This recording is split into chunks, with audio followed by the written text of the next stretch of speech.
आज 13 मई 2025 है और आज दिन है मंगल का।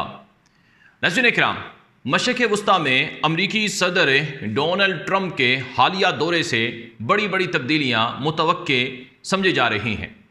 लेकिन मशरिक़ वस्ता में जब अमरीकी सदर डोनाल्ड ट्रंप दौरा कर रहे हैं तो उन्हें एक बुरी खबर भी आज सुनने को मिली है। ये खबर अरब मीडिया पर और आलमी मीडिया पर नशर हुई है। खबर के मुताबिक यमन में आज फिर एक और अमरीकी जंगी ड्रोन जहाज़ तबाह हो गया है। रिपोर्ट के मुताबिक MQ-9 रीपर ड्रोन, जो कि अमेरिका का सबसे ताकतवर जंगी ड्रोन शुमार होता है, ये मुख्तलिफ पर्पज़ के लिए इस्तेमाल होता है। ये स्ट्राइक्स भी कर सकता है और ये जो सर्वेलेंस है, जासूसी है, वो भी करता है। तो ख़बर यह है कि सादा जो यमन का इलाका है वहाँ पर एक और अमरीकी जंगी ड्रोन MQ-9 रीपर तबाह कर दिया गया है। इससे पहले जो 7 अमेरिकन ड्रोन थे इसी नोयत के, यानी MQ-9 रीपर, वो यमन में तकरीबन 15 मार्च से लेकर 5 मई तक तबाह किए गए थे और ये अब तक का बहुत बड़ा नुकसान था। यानी सिर्फ 4 से 5 हफ्तों में यमन में जब अमेरिका जंगी कार्रवाइयाँ कर रहा था तो उस दौरान उनके ये 7 जो ड्रोन्स हैं उनके मुताबिक तबाह हुए थे, लेकिन यमनी हूसियों के मुताबिक ये 9 ड्रोन थे जो 1 माह में या 1.5 माह में तबाह किए गए थे। अब तक मजमूई तौर पर यमनी हूसी जो हैं वो अमेरिका के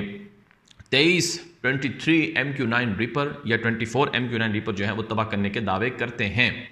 अगर हम बात करें एक MQ-9 रीपर ड्रोन की तो ये तकरीबन 30 से 32 और बाज़ लोगों के मुताबिक $35 मिलियन का है, यानी 3.5 करोड़ के लगभग मालियत है इस एक जंगी ड्रोन जहाज़ की। तो यूं तकरीबन बताया जाता है कि अगर 24 जंगी ड्रोन तबाह हुए हैं यमनी हूसियों के मुताबिक, तो ये मिलियंस ऑफ डॉलर का नुकसान है जो देखा गया है, यानी कि $768 मिलियन बनता है, यानी $1 अरब के करीब ये रकम बनती है, जो कि इस यमन के अंदर अमेरिका को एक बहुत बड़े धचके के तौर पर बताई जाती है। अगर हम 7 ड्रोन की भी बात कर लें कि जो कि अमेरिका ऑफिशियली तस्लीम करता है कि सिर्फ हमारे 7 ड्रोन तबाह हुए हैं यमन के अंदर, तो अगर हम उनकी भी बात करें तो $224 मिलियन की ये रकम बनती है $32 मिलियन के हिसाब से। तो ये बहुत बड़ा लॉस था, बहुत बड़ा नुकसान था जो अमेरिका को यमन की जंग में उठाना पड़ा है। आज इसी हवाले से मेरे सामने एक अमेरिका के मशहूर अखबार न्यूयॉर्क टाइम्स की एक रिपोर्ट है जो कि एक बड़ी तफसीली रिपोर्ट है और उसने बहुत से अहम रास्तों से पर्दा उठाया है। जो रिपोर्ट है मेरे पास, उसमें लिखा गया है कि why Trump suddenly declared victory over the Houthis militia, कि ट्रंप ने अचानक यमन में जो बागी अनासर है उनके ख़िलाफ़ विक्ट्री को कैसे ज़ाहिर किया है। इस तफसीली रिपोर्ट के अंदर नाज़रीन किराम लिखा गया है कि अमरीकी सदर ट्रंप ने जो रफ़ राइडर के नाम से जो ऑपरेशन शुरू किया था मशरिक़ वस्ता में यमनी हूसियों के ख़िलाफ़, ये तारीख़ का मशरिक़ वस्ता में ट्रंप हुकूमत आने के बाद बहुत बड़ा ऑपरेशन था और इसका हदफ ये था कि यमनी हूसी बागी जो इसराइल पर भी हमले करते हैं और अमरीकी जहाज़ों को भी बाहर अहमर रेड सी से गुजरने नहीं देते हैं और इसराइली जहाज़ों को भी गुजरने नहीं देते हैं, उनको आज़ाद करवाया जाए, यानी कि यमनी हूसियों के हमलों से उन्हें महफूज किया जाए। लेकिन हुआ यह है कि रफ़ राइडर जो ऑपरेशन अमेरिका ने शुरू किया था ये महज 3 से 4 हफ्तों में $1 अरब से ज़ायद की रकम खा गया और इस रफ़ राइडर ऑपरेशन के इब्तदाई 30 दिनों में 7 अमरीकी MQ-9 रीपर जो है वो ड्रोन मार गिराए गए। ये अमरीकी अखबार न्यूयॉर्क टाइम्स की इस तफसीली तज्ज़िया या रिपोर्ट के अंदर ये बात लिखी गई है। इसमें ये बात भी कही गई है कि करीब था कि अमेरिका का F-35 जो जहाज़ है, जो दुनिया का ताकतवर जंगी जहाज़ है, 5th जनरेशन का शुमार होता है, और इसी तरह से F-16 जो जहाज़ है अमेरिका के, मुमकिन था कि वो भी यमन के अंदर हूसियों के हाथों मारे जाते, क्योंकि अगर अमरीकी पायलट्स अगर वो ज़्यादा चालाक ना होते और वो ताकतवर ना होते तो मुमकिन था कि ये जहाज़ भी मार गिराए जाते, क्योंकि यमनी हूसियों के पास कोई ऐसा फ़िज़ाई दिफाई सिस्टम है जो कि इस अमेरिका के लिए बहुत बड़ा चैलेंज बना है।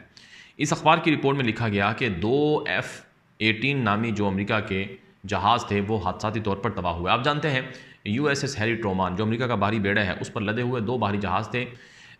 उनको नुकसान हुआ और अमेरिका ने उसे ऐलान तस्लीम किया कि हमारे 2 F-18 नामी जहाज़ हैं वो USS हैरी ट्रूमैन पर गिर गए हैं या वो समंदर में डूब गए हैं।